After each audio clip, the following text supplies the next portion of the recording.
ஸ்டாலின் அவர்கள் வந்து திமுக காங்கிரஸ் இடையே பேச்சுவார்த்தை மிக விரைவில் ஆரம்பிக்கும் அப்படின்ற போல சொல்லியிருக்காரு. ஏன் சார் இந்த அளவுக்கு தாமதம்? அவங்க தான் ரொம்ப ஸ்ட்ராங்கா இருக்காங்களே. தேர்தல் தேதி இன்னும் அறிவிக்கல. அவங்க வந்து 45 விழுக்காடு பலம் வந்து ஸ்டாலினுக்கு வரும். சீமான் பரையர் தேவேந்திர வேளாளர் 5 விழுக்காடு உயர்த்துறாங்கிறார். அப்ப இதுல ஒரு சிறு நஷ்டம் வரும்னா அதுல அதை லாபத்தை வச்சு காம்பன்சேட் பண்ணுவோம். எடப்பாடிக்கு 2லயும் நஷ்டம் வரும், விஜய் 2லயுமே இல்ல. அரசியலை விட்டு ஓடி போறது நல்லது. விஜய் உங்களோட பழைய தங்க நகைகளை விற்க, அடகு வச்ச தங்க நகைகளை மீட்டு நியாயமான விலைக்கு விற்க இப்பவே ஜிஎன்ஆர் கோல்டு ட்ரேடர்ஸ்க்கு கால் பண்ணுங்க.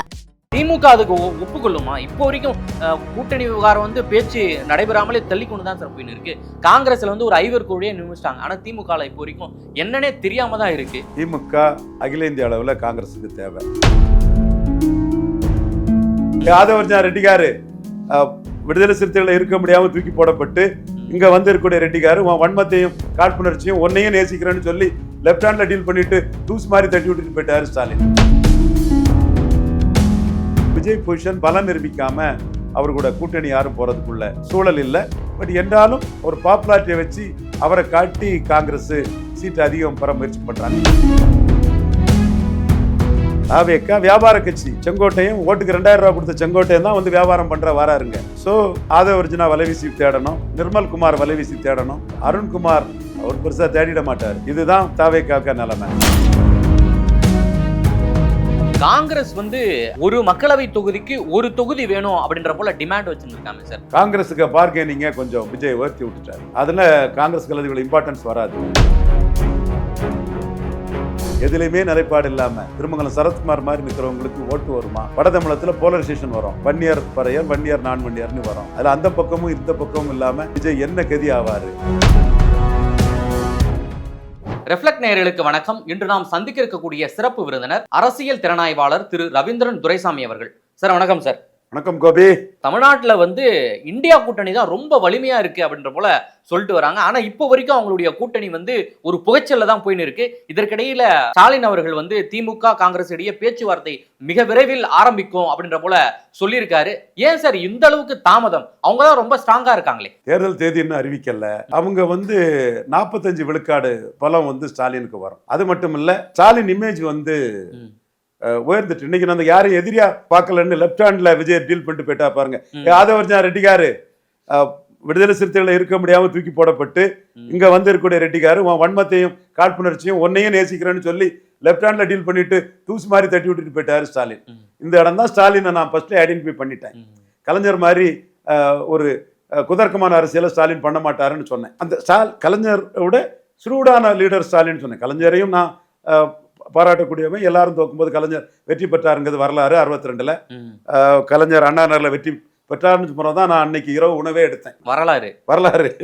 பட் கலைஞரோட ஸ்டாலின் ஒரு எம்ஜிஆர் பாணி, எல்லாரையும் அரவணைச்சு அன்பால அரவணைக்கிற பாணி. விஜயையும் ஸ்டாலின் வந்து எதிரியா நினைக்கல, மதிக்கிறான்ட்டாரு. அப்ப நீ ஆதவர்ஜுனாவுக்கு வன்மம், விஜய்க்கு வன்மம், இதுக்கெல்லாம் போச்சுன்னா மக்கள் எப்படியா அதை ஏத்துக்குவான்? இப்போ உங்களுக்கு வந்து விஜய் படத்தை கிறிஸ்டின்ஸ் பார்ப்பான், ஓட்டு ஸ்டாலினுக்கு தாங்க போடுவான். ஸ்டாலின் விஜயை நேசிக்கிறார். நீ என்னது வன்மத்துக்கு போய் உனக்கும் உதயநிதிக்கு மேல உள்ள வன்மம், அவருக்கு சபரீசனுக்கு மேல உள்ள வன்மம், என்னையா அரசியல் பண்ணிட்டு இருக்கீங்க? சீமான் எவ்வளவு தெளிவா ஒரு கருத்தை ஒவ்வொரு விஷயத்திலும் சொல்றாங்க. எதுலையும் கருத்து இல்ல, கந்தசாமிகளா இருந்துகிட்டு அரசியல் பண்றீங்கிற ஒரு தோற்றம் தான் விஜய்க்கு வரும். அதே வேளையில நீங்க அன்பை காட்டுங்க, அது நான் ஒன்றும் மறுக்க வரல, மரியாதை கொடுங்க. ஆனா சட்டப்படி விஜய் மேல ஸ்டாலின் நடவடிக்கை எடுக்காது தவறு. அது சட்டப்படி ஸ்டாலின் அதுல செயல்படல. மோடி சிபிஐ சட்டப்படி செயல்படுறாங்க. நீங்க அதுல நடவடிக்கை எடுத்தா விஜய்க்கு சிம்பதி வந்துடும். விஜய் எடப்பாடி கூட போய் உங்களுக்கு நஷ்டத்தை ஏற்படுத்துவாருன்னு சட்ட ஒழுங்கை காப்பாத்ததோட அரசியல் லாப நஷ்ட கணக்க முக ஸ்டாலின் பார்த்துட்டாருங்கிற குற்றச்சாட்டை முக ஸ்டாலின் மேல ஆணித்தரமா வைக்கிறேன். சீமானும் அந்த குற்றச்சாட்டை சொல்றாரு. விஜய் விசாரிச்சிருக்கணும், ஏன் விஜய் விசாரிக்கல, இந்த அளவுக்கு நீங்க அச்சப்பட்டு செயல்படலாமான்னு சீமானும் ஸ்டாலின் மேல விமர்சனம் வைக்கிறாரு. அதை நானும் ஏற்படையாதான் பாக்குறேன். பட் ஸ்டாலின் அந்த இடத்துக்குள்ள அரசியல் ரீதியாக செயல்பட்டாரு. இப்பவும் விஜய் ஒரு எதிரியா செயல்படல. விஜய் வேணா என்னவும் சொல்லிட்டு இருக்கலாம், விஜய் எதிரியா செயல்படல. ஆனா சீமான ஸ்டாலின் எதிரியா தான் செயல்படுறாரு, பாக்குறாரு. கொள்கை எதிரியாவே தான் பாப்பாரு. கண்டிப்பா பேச மாட்டாரு, கில்லிங் சைலன்ஸ் பண்ணுவாரு. சீமான் நாயுடு பாலத்துக்கு எதிராக பேசினாரு. சீமான் இவரு விஜய் சி சுப்பிரமணியம் பாலம் வச்சுட்டாரா இல்லையா? சீமான் வள்ளலார் வைகுண்டர்னாரு. வள்ளலார் சாலை வச்சுட்டாரா இல்லையா? உங்களுக்கு கரெக்டா பார்க்கணும். ஆமா இப்பதான் வச்சாரு, சென்னையில தான் வச்சாரு. சீமான் வந்து பறையர் தேவேந்திர குல வேளாளர்னாரு. அருந்ததியர்களுக்கு நான் இவ்வளவு உயர்வா கொடுத்துருக்கேங்கிறத லிஸ்ட போட்டு பிரச்சாரம் பண்றாரா இல்லையா? அப்ப பேசுனா சீமானுக்கு தமிழ் தேசிய கொள்கைக்கு வெளிச்சம் வந்துருன்னு பேசாம இருக்கிறாரு. ஆனா செயல்ல சீமானால் நமக்கு என்னென்ன பாதிப்பு வரும், அந்த பாதிப்பை எப்படி சரி பண்ணுன்னு ஜெயலலிதா பாணியில செயல்படுறாரு. தைப்பூசத்துக்கு விடுமுறை விடணும்னு சீமான் கேட்டாரு. திருமலை நாயக்கர் இது வந்து அரசு நாளுக்கு பிறந்த நாளாட்டு இது பண்றேன்னு டக்குன்னு ஜெயலலிதா அனௌன்ஸ் பண்ணாங்க. அப்போ சீமான் நாயக்கர் மகாலை இடிப்பேன், தமிழனின் அவமான சின்னன்னு சொல்லும் போது கொஞ்சம் ஜெயலலிதாவுக்கு லாயலா இருக்கக்கூடிய பிரமலை கல்லர் மரோவர் ஓட்டர்ஸ்ல, அகமுடியார் ஓட்டர்ஸ்ல யங்ஸ்டர்ஸ் வந்து சீமான திருமலை நாயக்கர் மகளை இடிக்கான்னு சொல்லான்னு போகும்போது அதை காம்பன்சேட் பண்றதுக்கு திருமலை நாயக்கருக்கு பிறந்த நாள் விட்டு ஜெயலலிதா நுணுக்கமா பண்ணாங்க. இப்போ சீமான் 8.2 வந்துட்டாரு. அப்ப சீமான மையமா வச்சு ஒரு போலரைசேஷனை ஸ்டாலின் பண்றாரு. நாயுடு பாலங்கிறாரு, ஜிடி நாயுடு பாலங்கிறாரு. அதை சீமான் பண்ணும்போது ஒரு போலரைசேஷன் வருது. அருந்ததியர் ஒதுக்கீட்டுல பெரிய நன்மைகள் அந்த சமூகம் நடந்துங்கிறதுல பிறமொழியால கன்சால்டேட் பண்றாரு. அது உண்மைதான். மோடியும் சப் கேட்டகரைசேஷன் தான் இருக்காப்புல, நம்ம அதுல ஏற்றுக்கிறோங்க போது சீமான் பறையர் தேவேந்திர வேளாளர் 5 விழுக்காடு உயர்த்துறங்கிறாரு. அப்ப இதுல ஒரு சிறு நஷ்டம் வரும்னா அதுல அதை லாபத்தை வச்சு காம்பன்சேட் பண்ணுவோம். எடப்பாடிக்கு 2லயும் நஷ்டம் வரும், விஜய் 2லயுமே இல்ல. அரசியலை விட்டு ஓடி போறது நல்லது. விஜய் பறையர் தேவேந்திர குல வேளாளர் அருந்ததியர் உள்ஒதுக்கீடு வாரத்துல கருத்து சொல்ல முடியாதவங்க எல்லாம் ஏயா அரசியல் கட்சியா வந்து ஓட்டு எடுக்க போறீங்க? எம்ஜிஆருக்கு நாடியில விட்டு திருமங்கல், எனக்கு நாடியில விட்டு, எம்ஜிஆருக்கு திண்டுக்கல், எனக்கு திருமங்கலம், ராதிகா சரத்குமார் பிளஸ் சரத்குமார் நோட்டாவுக்கு கீழே திருமங்கலத்துல போன கதிதான் இஷ்யூஸ்ல கருத்து சொல்லாம இருக்கக்கூடிய விஜய்க்கு வரும். ஸ்டாலின் எல்லாத்தையும் புரிஞ்சுக்கிட்டு கருத்தே சொல்ல முடியாத ஒருத்தெல்லாம் எதிரியா காட்டாண்டான்னு எல்லாரையும் நேசிக்கணும்னு சூப்பரா விஜய்க்கு கருத்துக்களை லெப்ட் ஹேண்ட்ல டீல் பண்ணிட்டு போயிட்டார். சார் இப்போ காங்கிரஸ் வந்து ஒரு மக்களவை தொகுதிக்கு ஒரு தொகுதி வேணும் அப்படின்ற போல டிமாண்ட் வச்சுருக்காங்க சார், உண்மையா சார்? அது காங்கிரஸுக்கு பார்கெனிங்க கொஞ்சம் விஜய் உயர்த்தி விட்டுட்டார். அதுல காங்கிரஸ்க்கு அது இவ்வளவு இம்பார்ட்டன்ஸ் வராது. அதுதான் என்போன்ற மோடி லாயலிஸ்டுக்கும் மோடிக்குமே கோவம். ராகுல் காந்தியை கூட்டிட்டு வந்து மோடி கிட்ட போர் பொலிட்டிக்ஸ் பண்ணார் ஐயா நடராஜன். யார்கிட்ட போர் பொலிட்டிக்ஸ் பண்ணி பாக்குறது, யார்கிட்ட போர் பொலிட்டிக்ஸ் பண்ணி பாக்குறது, நடந்தது வரலாறு. அதே மாதிரி காங்கிரஸுக்கு பார்கெனிங்க விஜய் ஏற்றி விட்டதும் மோடிக்கு வந்து இது நமக்கு எதிரான சக்தி தான், என்னைக்கும் நமக்கு எதிரான விஷம் தான், விட்டுறக்கூடாதுன்னு மோடி நினைக்கிறாரு. உண்மையிலே விஜயால காங்கிரஸுக்கு பார்கெனிங் கூடி இருக்கு, அது உண்மை. காங்கிரஸுக்கு விஜயால அந்த லாபம் கிடைச்சு. திமுக அதுக்கு ஒப்புக்கொள்ளுமா? இப்போ வரைக்கும் கூட்டணி விவகாரம் வந்து பேச்சு நடைபெறாமலே தள்ளி கொண்டு தான் சார் போயின்னு இருக்கு. காங்கிரஸ்ல வந்து ஒரு 5 குழுவையே நியமிச்சிட்டாங்க, ஆனா திமுக இப்போ வரைக்கும் என்னன்னே தெரியாம தான் இருக்கு. திமுக அகில இந்திய அளவுல காங்கிரஸுக்கு தேவை. அந்த அடிப்படையில அவங்க ஸ்டேட்டஸ்கோ போவாங்களா, ஸ்டாலின் கொஞ்சம் 1-2 கூட்டி கொடுப்பாரான்னு எனக்கு தெரியல, ஜட்ஜ் பண்ண முடியல. விஜய்ங்கிற ஒரு ஆப்ஷன் இருக்கிறதுனால அதை காட்டி ஏதாவது பண்ணிடுவாங்களோன்னு. விஜய் கூட போறதுக்கு இல்லை, அவங்க போறது கிடையாது. சும்மா ஒரு இப்போ விஜய் போனாங்கன்னா காங்கிரஸ் 117, விஜய் 117, காங்கிரஸுக்கு சிஎம் போஸ்ட். 2.5 வருஷம் காங்கிரஸ், 2.5 வருஷம் விஜய். இந்த 117 கை சின்ன கூடிய இடத்துல தான் விசில் நிற்குமே. அதை வச்சுன்னா உங்க விசில் கலெக்ஷன் எவ்வளவுதான். நீங்க 117 சீட்டு காங்கிரஸுக்கு கொடுத்து 50-50 அவங்க 2.5 வருஷம் நீங்க 2.5 வருஷம்னு முதல் 2.5 வருஷம் யாருன்னு டாஸ்க் போட்டு பார்த்து ஒரு கூட்டணி வச்சாலும் கூட காங்கிரஸ் கை சின்னக்கூடிய இடத்துல 117 விசில் சுயேட்சை நிற்கலாமே. பலம் நிரூபிக்கானாலும் உங்களுக்கு இந்த நிலைமை. நீங்க சீமான் மாதிரி மக்களவையில பலம் நிரூபிச்சிருப்பீங்கன்னா இந்த நிலைமை வராத. நீ லெட்டர் பேடா இருந்துகிட்டு நீ இருக்குன்னு சொல்றதுல என்னையா அர்த்தம் இருக்கு? லெட்டர் பேடாட்டு அதான் சீமான் அடிச்சாரு, களத்தை விட்டு ஓடிய கோழை நாய்கள்னு அடிச்சாரு. ஸோ விஜய் பொசிஷன் பலம் நிரூபிக்காம அவர் கூட கூட்டணி யாரும் போறதுக்குள்ள சூழல் இல்லை. பட் என்றாலும் ஒரு பாப்புலாரிட்டியை வச்சு அவரை காட்டி காங்கிரஸ் சீட்டு அதிகம் பெற முயற்சி பண்றாங்க, பொறுத்திருந்து பார்ப்போம். சரி, இப்போ நீங்க தொடர்ந்து வந்து விஜய் வந்து மண்குதிரை, அவர் ஒரு பூஜ்ஜியம் அப்படின்ற போல சொல்லி வருவீங்க. ஆனா அந்த பூஜ்ஜியம் தான் கூட சரி காங்கிரஸ் சேர்ந்தா ஒரு மதிப்பாகும், அந்த பூஜ்ஜியத்துக்கு ஒரு மதிப்பு கிடைக்கும் அப்படின்ற போல நினைச்சிருந்து தாவேகா இப்ப பாத்தீங்கன்னா விருப்ப மனு வந்து அறிவிச்சிருக்காங்க.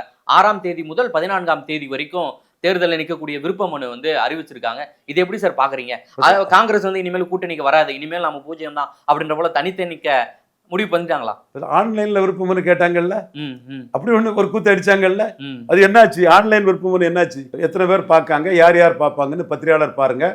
யார் யார் கேண்டிடேட் கேட்கறாங்க, அவங்க வெயிட் என்ன, ஒரு பார்லிமெண்ட் எலெக்ஷன் எத்தனை பேர் சந்திப்பாங்க. ஏன்னா இது வியாபார கட்சி, தாவேக்கா வியாபார கட்சி. அவன் செங்கோட்டையும் ஓட்டுக்கு 2000 ரூபாய் கொடுத்த செங்கோட்டையன் தான் வந்து வியாபாரம் பண்ற வராருங்க. ஊழல் வழக்குல குற்றஞ்சாட்டப்பட்ட செங்கோட்டையன் தான் வராரு. செல்வாக்கு இருக்கலாம், ஊழல் வழக்குல செங்கோட்டையன் குற்றஞ்சாட்டப்பட்டாரா இல்லையா?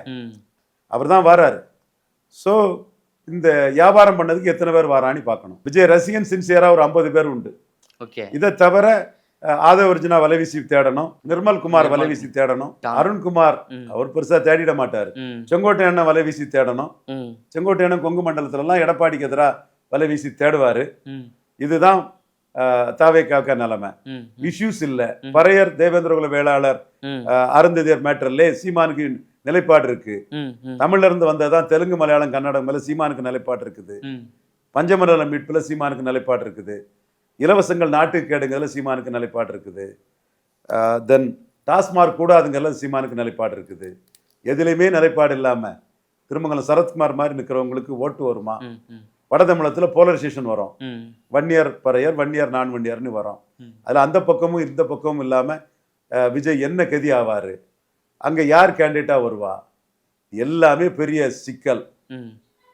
பார்லிமெண்ட்ல நிற்காதது தப்பு, கூட்டணி ஆட்சின்னு சொன்னது தப்பு, விக்கிரவாண்டி களத்துக்குள்ள வராது தப்பு. 3 தப்பை சூப்பரா பண்ணி வச்சுக்கிட்டு கமலஹாசன் 2.0 ஆட்டு பார்ட் டைம் பொலிட்டிஷியன் ஆட்டு இன்னைக்கு வந்து வேட்புமனு கேட்டிருக்கீங்க. எவன் வேட்புமனு வர போறான்? என்ன இஷ்யூ இருக்குது? எப்படி தாக்கு பிடிக்க போறீங்க? ரொம்ப சிரமம். பேசாம ஜனநாயகத்துக்கு கிடைச்ச அடியை பார்த்துக்கிட்டு பேசாம ஒதுங்கிறது விஜய்க்கு நல்லது. ஏதோ ரஜினியை கிண்டல் பண்ற மாதிரி நோ கோயிங் பேக்னு சொன்னீங்க. அதை வீம்புக்கா பிடிச்சிட்டு இருந்தீங்கன்னா நின்னீங்கன்னா ரொம்ப சிரமப்பட்டு போவீங்க, அசிங்கப்பட்டு போவீங்க, கேவலப்பட்டு போவீங்க. சார், அந்த 3ஆம் ஆண்டு துவக்க விழாவில் பேசும்போது முழுக்க எம்ஜிஆரை வந்து முழுமைப்படுத்திய மையப்படுத்திய பேசியிருந்தார். எம்ஜிஆர் துவக்கத்திலையும் வந்து இப்படிதான் திமுக ரொம்ப எதிர்ப்பு தெரிவிச்சிச்சு, ஆனா கடைசியா அவங்கள பாராட்டியே பேசுறாங்க அப்படின்ற போல சொல்லியிருந்தாரு. விஜய் வந்து எம்ஜிஆர் கூட ஒப்பிடுற அளவுக்கு அந்த அளவுக்கு மிகப்பெரிய தலைவரா வளர்ந்துட்டாராம். எம்ஜிஆர் ஊழல் பெருச்சாளி, சாராயவாரில கல்வி தந்தை ஆக்குனாரு. மேனன் எவ்வளவுன்னு தெரிஞ்சிடும்னு ஜாதிவாரி கணக்கெடுக்கல நடத்தலன்னு வன்னியர்களுக்காக எம்ஜிஆர் அடிக்கிறாரு சீமான். நீ வன்னியர்கள் வீரம் செறிந்த போராட்டத்தை காமெடி போராட்டம் மாத்துறதுக்கு எல்லாரையும் கூப்பிட்டு தமிழ்நாடு ஜனத்தொகை உழவுன்னு 25 கோடி ஜனத்தை ஆக்கி வன்னியர் மக்களை நீ காலி பண்ணி விட்டுட்ட எம்ஜிஆர். ஆனா நீ வன்னியர் மக்களை மட்டும் காலி பண்ணல, மேனன் எவ்வளவு தெரிஞ்சிடும்னு ஜாதிவாரி கணக்கெடுப்பு நடத்தாம மலையாள ஜாதி வரியில ஜாதிவாரி கணக்கெடுப்பை காலி பண்ணி பன்னார் நாவிதர் குயவர் போன்ற பரவலா வாழக்கூடிய மக்களுக்கு அநீதி இழைச்சிட்ட, முத்தரேர் யாதவர் செங்குந்தர் உடையார் விஸ்வகர்மா போன்ற பரவலா வாழக்கூடிய சமங்களுக்கு அநீதி இழைச்சிட்ட. நீ வன்னியருக்கு எதிரான அந்த இதை எல்லாரும் ஏத்துக்கிட்டான்னு ஜாதிவாரி கணக்கெடுப்பு நடத்தாமலே தமிழர்களுக்கு பெரிய அநீதி இழைச்ச ஒரு எம்ஜிஆர்னு சீமான் அடிக்கிறாரு. தமிழ் பயிற்று மொழிங்கிறத மாத்தி ஆங்கிலத்துக்கு கொண்டு வந்து தமிழுக்கு அநீதி இழைச்ச ஒரு எம்ஜிஆர்னு அடிக்கிறாரு சீமான். அதே போல முல்லை பெரியார் அணை பாதுகாப்பை மலையாளிட்ட கொடுத்து தமிழனுக்கு துரோகம் இழைத்தவர்னு எம்ஜிஆர்னு அடிக்கிறாரு. எம்ஜிஆரே சீமான் தூக்கி போட்டு அடிக்கிறாரு. பட் சீமான் வந்து வேலுப்பிள்ளை பிரபாரனுக்கு அந்த உதவுன எம்ஜிஆரை மட்டும் பாராட்டுறாரு. அப்போ கேட்கிறாரு, நீ எந்த விஷயத்துல எம்ஜிஆரை பாராட்டுற?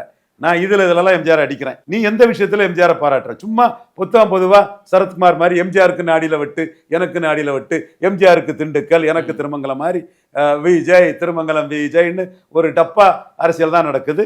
இது வந்து கொள்கை அரசியல், உண்மை அரசியல், பிரச்சனை சார்ந்த அரசியல்ல சீமான் இருக்கிறாரு.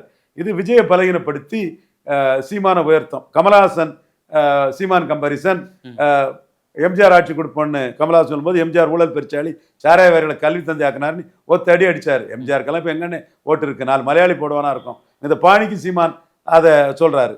இதுல நீங்க வந்து விஜயகாந்துக்கு எம்ஜிஆரை வச்சு கருப்பு எம்ஜிஆர் ஓட்டு வந்து, கமலஹாசனுக்கு எம்ஜிஆர் வச்சு பிரமலியாளர்கள் ஓட்டு வந்து, அதே மாதிரி எம்ஜிஆர் வச்சு ஓட்டு வரும்னு விஜய் கருதுறாரு. சீமான் எம்ஜிஆருக்கே ஓட்டு இல்லைன்னு அடிக்கிறாரு. அடுத்தால ஜெயலலிதா வச்சு ஓட்டு வரும்னு செங்கோட்டையும் ஜெயலலிதா படத்தை கொண்டு வராரு. இன்ஸ்டிடியூஷனல் கரப்ஷன் பண்ண ஊழல் மகாராணி, ஊழலுக்காக சிறைச்சாலைக்கு போனவங்க ஜெயலலிதான்னு ஜெயலலிதாவை சீமான் வாங்கி அடிக்கிறாரு. இத்தனைக்கும் பிராமண சமுதாய ஓட்டை இன்னைக்கு தன்வசம் எடுக்கணும்னு நினைக்கக்கூடிய சீமானே ஜெயலலிதாவை ஊழல் பெருச்சாளி, ஊழலுக்காக கன்விக்ட் ஆகணும்னு அடிக்கிறாரு. ஜெயலலிதாவோட கொடுமையால என் நண்பர் குரு பயங்கர கொடுமைப்படுத்தி மரணம் அடைஞ்ச விஷயம் போது இன்னைக்கு குருவுக்கு ஆதரவாட்டு நேற்று 1ஆம் தேதி குரு பிறந்த நாளுக்கு ஒரு அங்கீகரிக்கப்பட்ட கட்சி தலைவராட்டு குருவுக்கு வந்து பிறந்தநாள் வாழ்த்து வச்சிருக்காரு. அப்போ ரொம்ப நல்லா இருப்பார். சீமான் கூப்பிட்டு நல்ல பாசமாக கூப்பிடுவார். தலைவர் பிரபாரம் மேலே ரொம்ப அன்பாக கொண்டவர். வனக்காவலன் வீரப்பனை பற்றி எல்லா இடமும் புகழ்ந்து பேசினவர். அவருக்கு பிறந்த நாளுக்கு நான் வாழ்த்து தெரிவிச்சிருக்கேன்னு சீமான் சொல்கிறாரு. மக்கள் வந்து குருவோட மரணத்துக்கு காரணமே ஜெயலலிதாவோட ஆணவம், அவரோட பேச்சுக்கு பழி வாங்குறதுக்கு 4 முறை குண்டாஸ் போட்டு ஜெயலலிதா பண்ணாருன்னு சொல்கிறாங்க.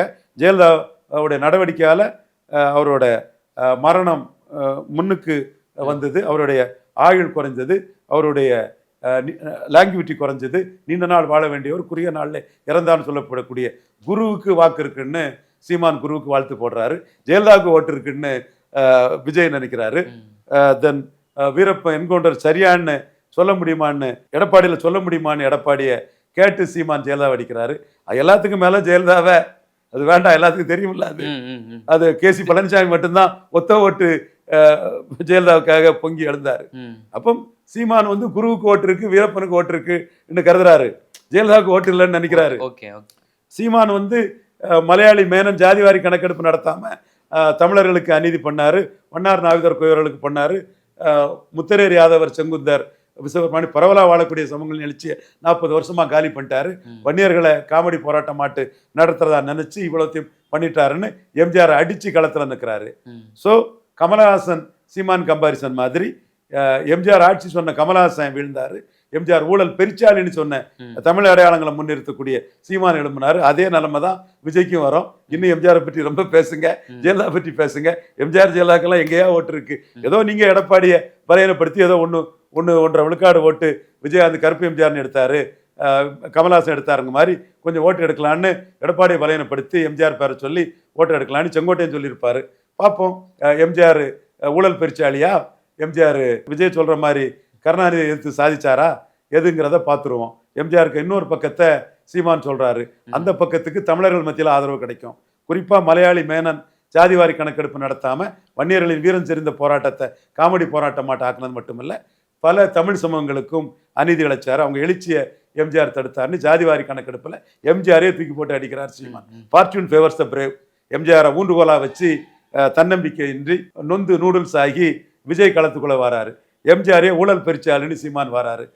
கமலஹாசனை மிஞ்சினது மாதிரி விஜயும் சீமான் மிஞ்சுவார். இதுதான் போலரைஸ்ட் ஆகக்கூடிய அந்த களம் நமக்கு 2026 தெரிவிக்கும். மிக்க நன்றி சார், நேரில் வந்து பல்வேறு தகவலை பகிர்ந்தமைக்கு. நன்றி.